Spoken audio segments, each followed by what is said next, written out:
Hello everyone, আমার নতুন একটি ব্লগে আপনাদেরকে অনেক অনেক স্বাগত। আশা করি আপনারা প্রত্যেকেই খুব খুব ভালো আছেন, আর আমিও বেশ ভালোই আছি। তো আজকে আমি রান্না করছি আমার পছন্দের একটি রান্না, সেটা হলো শিম পোস্ত।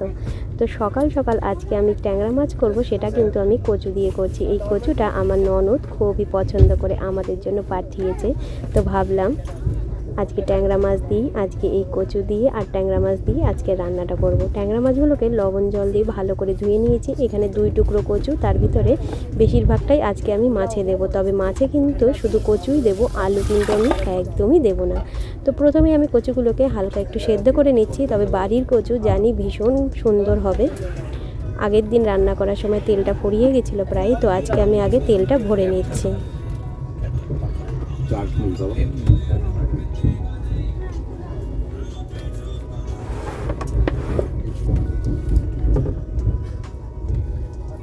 আজকে রান্নাটা যেহেতু কচু দিয়ে করছি, তাই টমেটো দেওয়ার, তেলের উপরে টমেটো দেওয়ার পরেও আমি কিন্তু বেশ অনেকটা পরিমাণে এখানে আদা বাটা, সঙ্গে জিরে গুঁড়ো আর একটু শুকনো লঙ্কা দিয়েছি।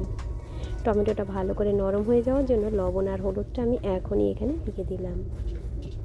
এরপরে মশলাটাকে সামান্য একটু জলে গুলে মশলাটাও দিয়ে দিচ্ছি এবং ভালো করে কষিয়ে নিচ্ছি। মশলাটা ভালো করে কষে গেলে সেদ্ধ করা কচুগুলো আমি এখানে অ্যাড করে দেবো।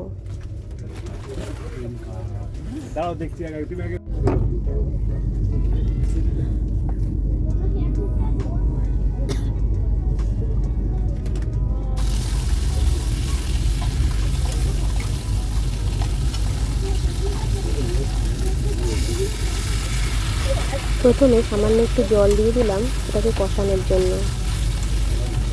কিছুক্ষণ ঢেকে রেখে আবার ঢাকনা খুলে তারপরে যতটা ঝোল আমি বানাবো আজকের মাছের, ততটা জল আমি এখানে অ্যাড করে দিচ্ছি। আজকে আমি করছি শিম সর্ষে পোস্ত। তো শিম পোস্ত মানে শুধু শিম পোস্তই না, শিম সর্ষে এবং পোস্ত মানে সর্ষে আর পোস্ত আমি দুটোই দিই। প্রথমে শিমগুলোকে ভালো করে সামনে পিছনের আঁশ ছাড়িয়ে নিয়েছি এবং মাছ 2 পাশ থেকে কিছুটা করে বাদও দিয়ে দিয়েছি। এবার আমি আমার পছন্দ মতো সাইজে কেটে নেব।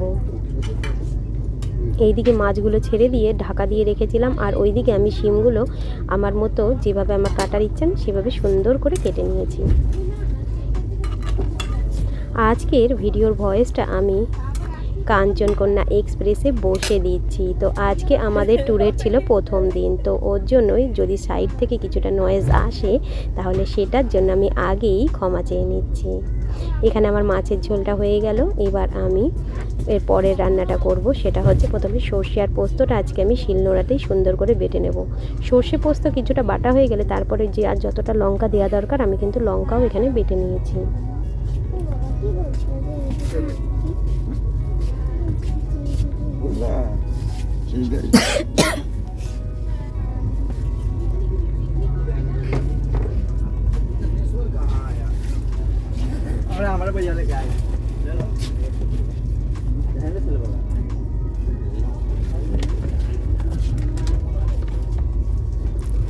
সর্ষে পোস্তটা দিয়ে এবার শিমটাকে অল্প অল্প করে ভালো করে কষাবো, আর একটু শুকনো শুকনো হয়ে আসলে মাঝে মাঝে একটু জলও অ্যাড করব এখানে।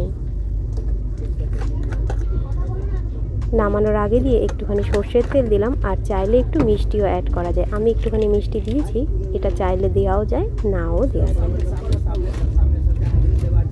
শিমগুলো বেশ সুন্দরভাবে কষে গেছে, এবার আমার নামিয়ে নেওয়ার পালা।